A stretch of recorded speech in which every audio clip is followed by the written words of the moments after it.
Ladies and gentlemen, boys and girls, Mr. and Lady viewing at home, happy Tuesday to you all. The day is here. It is time for sports talk, so I hope that you all are ready. It is all about basketball on this edition. We are going to be talking all about the NBA draft lottery and the results. I'm very excited for my Bulls. That's just a little preview for you right there. Plus, all of the playoff series that have been going on. We had some exciting series endings, and then we've got some series that are still going on. So I can't wait to get all into it, to talk all about it. You already know the deal, though. Make sure you like, follow, subscribe, leave a comment whenever you hear something that you want to respond to. Do everything that you can. If you're watching this on Spotify, make sure you do all that, like, follow, subscribe. If you're watching it on YouTube, make sure you hype the video up.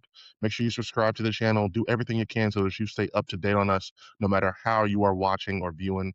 Just make sure that you are up to date on Connecticut and whenever we drop. But with all of that being said, I'm going to get straight into it.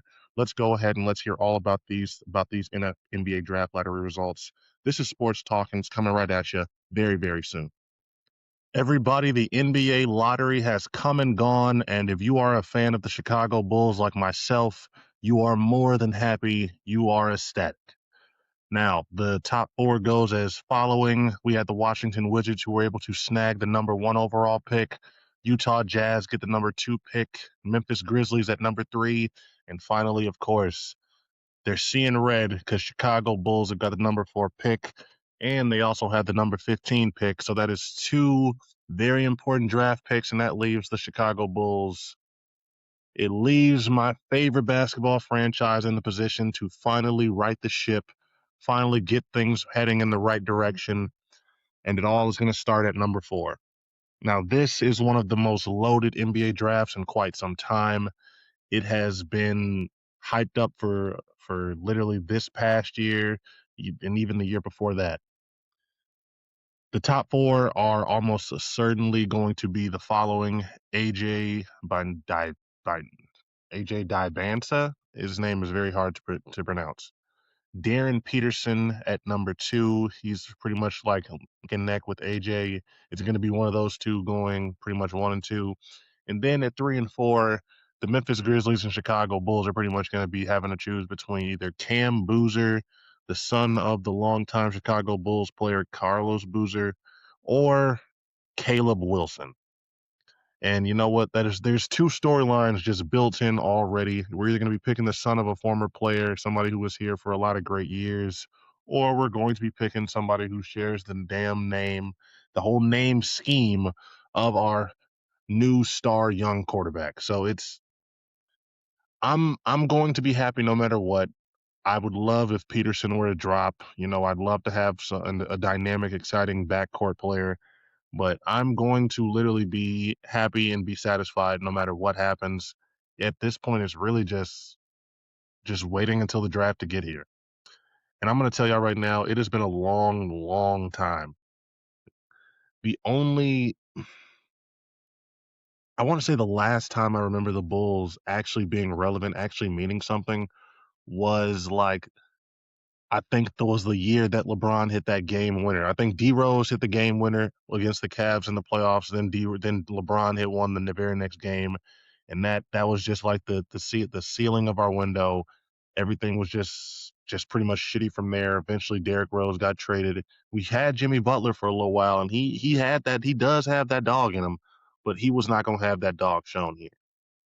So I'm ready. I'm ready to get some excitement. I'm ready to get some juice, some energy going back into this franchise, into this city. I they've got some young pieces. They've got Buzeus, who I like. He's a hometown kid. He loves the city. He's embraced the city. So I want to see him succeed. I want to be able to see him be a part of some good basketball. Not too fond of Josh Giddey. I don't know why I'm not a big fan of the Giddler, but just something about him. Just he don't really jive. He don't really jive with me. So it's going to be interesting to see this young team grow. I think that they've needed a new front office. They've needed something new, something exciting to happen like this for a while. It's hilarious how literally the second they fire that front office and they start to get some new energy into it, the NBA decides to reward them with a top 5 pick. It's just funny how that happens. So it's going to be an interesting draft. I'm going to be paying attention. I am not a draft expert, so I really don't have any preference. I've had some conversations with people. I've seen and heard some concerns about Cam Boozer being the son of a player, coachability and things like that. He was the best player in college basketball. He was the main one that I was hearing about. I really went back and I looked at the highlights and I just looked at how dominant he was. I think he's going to be fine. I would be okay with that pick, although I do think that him, from what I've been seeing from him, from what I've like read on his player profile, the way he plays defense would almost certainly match up with what Memphis has going on. It'd be somebody it would definitely fit. So I am excited no matter what. If we get Caleb Wilson, we're gonna get Caleb Wilson. If we get Cam Boozer, we get Cam Boozer. If Dibansa somehow falls all the way to 4, I am certainly going to be excited to have him. I just, more than anything, I really hope that the Bulls don't overthink it. I hope this isn't one of those situations where a team does too much, where they pick a name outside of those top 4 prospects. All 4 of these guys have from literally, again, I'm not a draft expert. From what I've been reading, all 4 of these guys are damn near generational. They all have been talked about where they would be a number 1 pick if this was any other year. Just do the smart thing. Take the best prospect available. Get somebody that's going to make a difference. Don't do anything cute.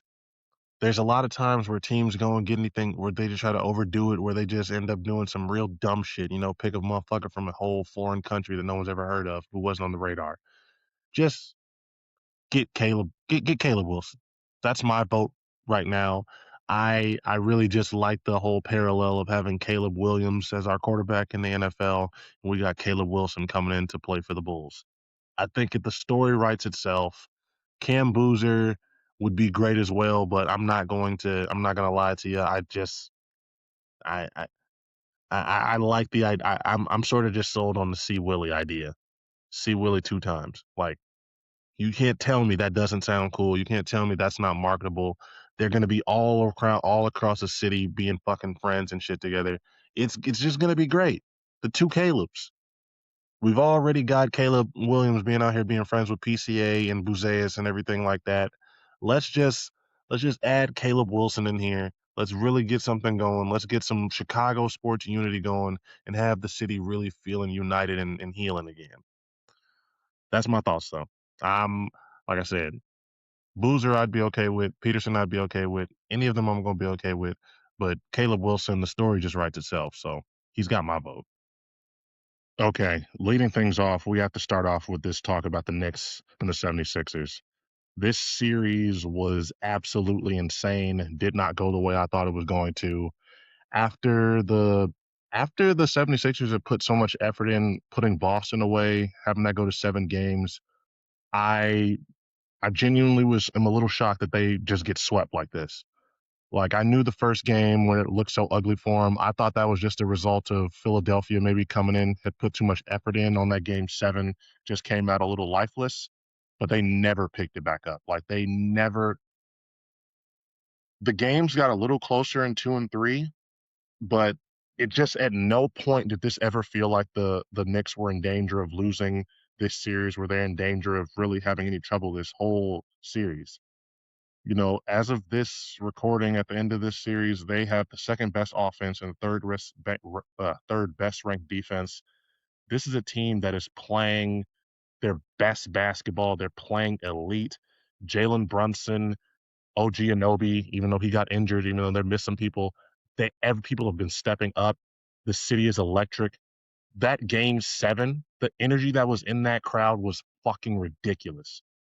Um, I really don't know how you can pick anybody but the Knicks to go to the finals right now. This is such a accomplishment for Jalen Brunson, for Cat. If they are to bring this home, and I know that's a lot to ask of them, depending on whoever comes out of the West, because both those teams are looking like juggernauts, it is going to make Jalen Brunson and Cat the 2 biggest people to ever play for the Knicks, outside of maybe Mr. Nick himself.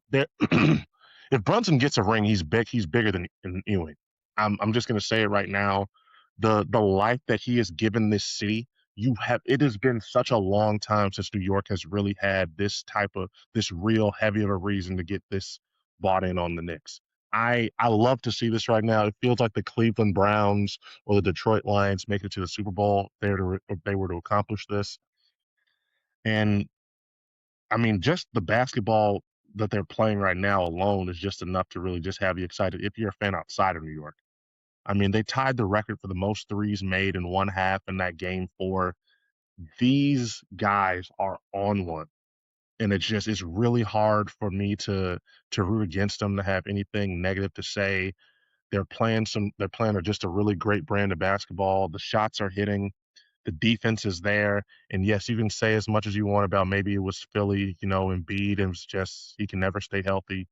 Only I'm going to get to them in a second, but again, only MVP that never make it to the conference finals. Yeah, you can say that New York has really had the benefit of playing a young Hawks team and just Philly is Philly, but you have got to give them their credit. Has been an amazing run. It's been an amazing run for Jalen Brunson since he came to this team. So I have nothing but respect for them right now. I have nothing but the praise. Now moving on to Philly, I'm not even touching about the game. I'm just talking about legacy and everything for these guys. I don't know how much longer you're going to keep this going if you're Philadelphia. You've gotten I feel like you've pushed this as far as you can. Embiid is getting older. He's getting more and more injury prone. Even and he's been injury prone since the beginning of his career. So at this point, if I'm anybody in that front office when it comes to Philadelphia, I think I'm ready to blow this up. You you've had an impressive run in this playoffs. Embiid was able to do something. I feel like it's better to get ahead of things and start the rebuild now, or start to retool, I should say, because I don't think you're going to want Maxey is Maxey. Embiid is the real, probably the best player, but he, like I said, just with his health history, I don't know why you would continue to try this. The East is going to get more and more difficult as some of these teams that are younger and younger get better. So it's probably best now to just start to retool. Yeah, it's only so much you can say. It's only so many times you can continue to have this go on. And listen, they have things to be excited for in the future. VJ Edgecombe is going to be a decent player, but I just don't feel a real reason to be excited for the Philadelphia going forward. So that's why if I'm them, blow this up, start this over. You've came up short so many times. It's only so much that you can there's only so much that you can really keep doing this. Embiid is 32 years old. He's only played 96 regular season games over the past 3 years. How many times are we going to keep doing this? They tried the process. They went through an era of this shit. It's time to move on. But I will end this just on a more positive note by once again saying, shout out New York, shout out Jalen Brunson. If they keep this going, he's definitely going to be the greatest Knick to ever play there. The only guy that'll be in contention with him is Mr. Knick himself. All right, little Cavs going up against the Pistons action. Cavs were able to get the win to tie up the series 112 to 103. Listen, Cade Cunningham can do as much as he can. He can go out there and he can try as hard as he can, but if he's the only one that's going to be out there really trying, really being able to hit the shots that he needs to hit, then there's only so much he can do. You've got one other guy on this team, a guy by the name of Jalen Duren, who is somehow he was in conversations, I guess, to get a max contract at the end of this year. That needs to be over as of today. I am not going to try to act like I am some basketball expert, like I am somebody that's been watching for years and years and years. But every single Pistons game that I've had the opportunity to watch this postseason, I have seen this man stink it up and show his ass, and today was no exception. That first quarter was fucking awful. This man was out there floundering. He couldn't get shit done. He's supposed to be there big, and he only ends up getting 2 rebounds in the entire fucking game. It's bad enough you got 4 turnovers in this bitch, and you're not even supposed to be handling the ball like that. What's going on? I don't know what's happened to this guy. Like, how you go from the perceived level of you, like I said, being prepared to be offered a max contract, being prepared to be thought of as one of the key pieces of the team, to this floundering in the postseason that this man has done. It's been pathetic. If it wouldn't have been for Karis LeVert really coming off the bench and providing them for the spark that they had, being able to hit the threes and just get the points that they needed, this game probably wouldn't have been close because it would have just been Cade doing as much as he can and just running all over the fucking court by himself again. I I don't know how far the Pistons are going to be able to go, but I do know that if they fuck up, if they fail right here, if they fail in the Eastern Conference Finals, it literally all the blame needs to be put on Jalen Duren because this man has been showing his ass and he has been pathetic this postseason.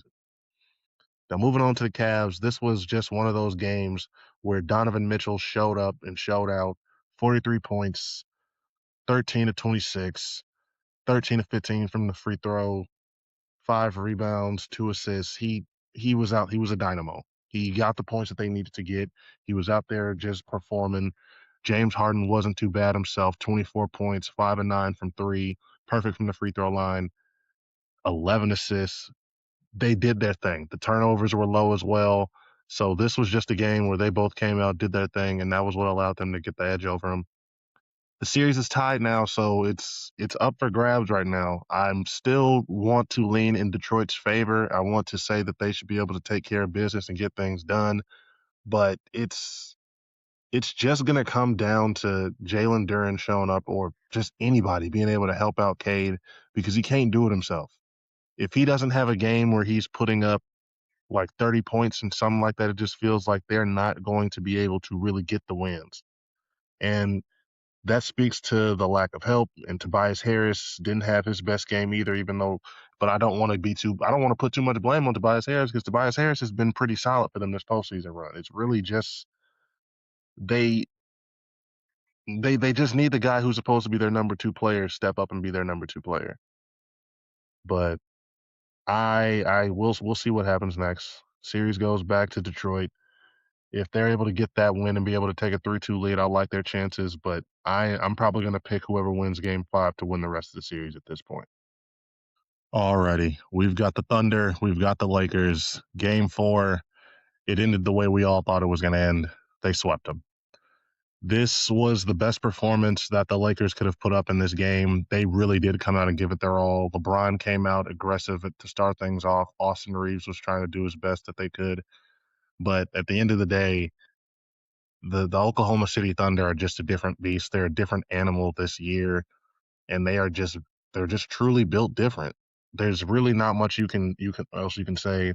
They had the lead going into at the end of the first quarter, the Lakers, I mean, but it's just too much. They have too many pieces on there that are effective. You just can't. It's impossible to do it, especially with your best player out. So the Lakers were able to put up a fight. It looked like they were going to be able to do something going into the fourth quarter with the lead they had. They kept it close, but at the end of the day, the Thunder just proved what we all know is that they're the better team. Now they've got plenty of time. They've got plenty of rest because we already know, as we're going to talk about later, the series is tied between the Timberwolves and the San Antonio Spurs. That one is not going to be over at least until Game 6. So regardless, they've got time to sit back, relax, get even more rested, get even more prepared. And yeah, the juggernaut just keeps on jugging. So there's not much else you can say. Shea is definitely on his way to a second MVP. It's hard to really root against them. It's hard to really just be mad at how good they are right now because they're just built different. But yeah, no, when it comes to the Lakers, uh I know it's a sweep, but I'm somebody that, especially when it's like playing against the only teams I can compare this to are probably the '90s Bulls, are the 2017 Warrior or the 2010s Warriors, where it's just like you can't be too mad when you have a squad that's built that goes up against just this buzzsaw, especially when you have Luka go down hurt. You're not able to get him back. Austin Reeves and LeBron, they both did as well as they could. You got You got 27 from him, 3 of 7 from three. You got 24 and three assists with 12 rebounds from LeBron. I really can't say that I'm disappointed by either one of their performances. It's not like they outdid them. They had better free throws. They outdid them on threes. They out rebounded them. It's just, I mean, yeah, having more turnovers definitely hurt, but it's just only so much you can do. It's only so much you can do when you're going up against a team that stacked. So for the Lakers, where they go from here, it really just depends on what's going to happen with LeBron.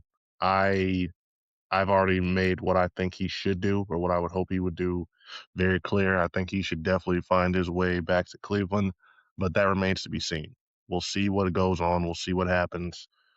But yeah, other than that, this was a solid game.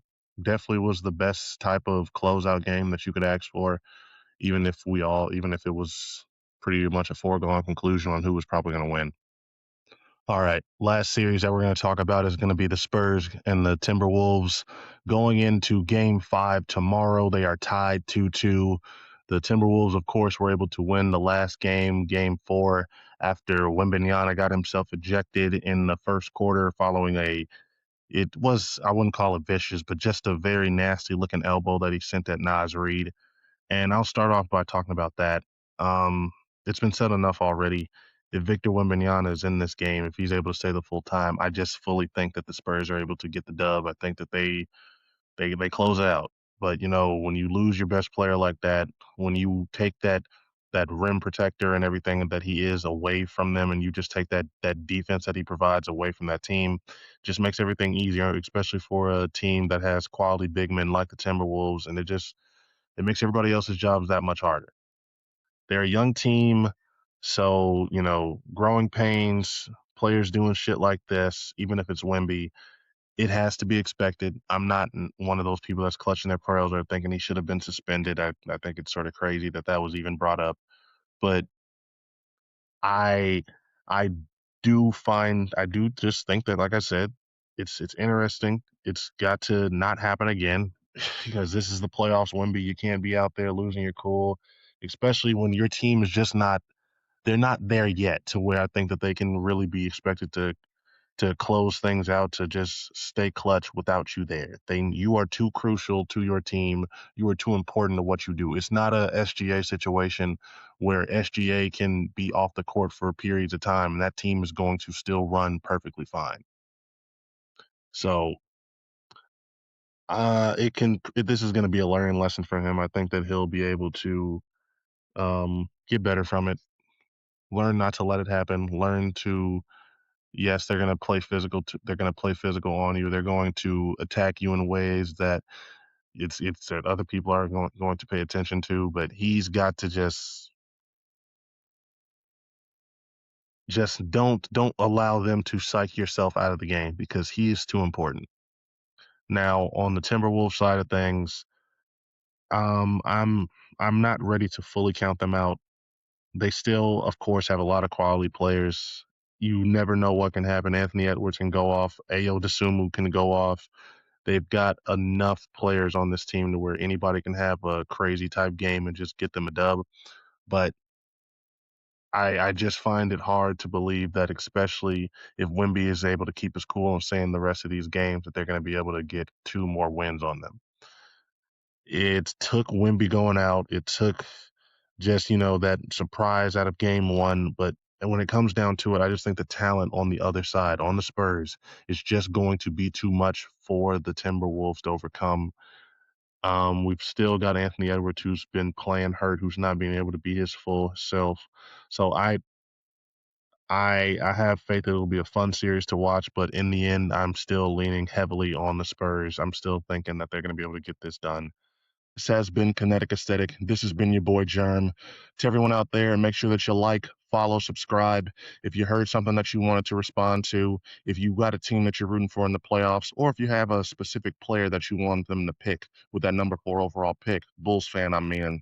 Just make sure you leave a comment. Make sure you let me know. I would love to respond back to you, and we can talk all about it. But with all that being said, this has been Sports Talk. It's been Kinetic Aesthetic. It's your boy Germ. We'll catch you all tomorrow. But other than that, continue to be the best versions of yourselves, drink a lot of water, tell your friends and family you love them, and just continue to be good people. It's your boy Germ, and I'm out. Peace.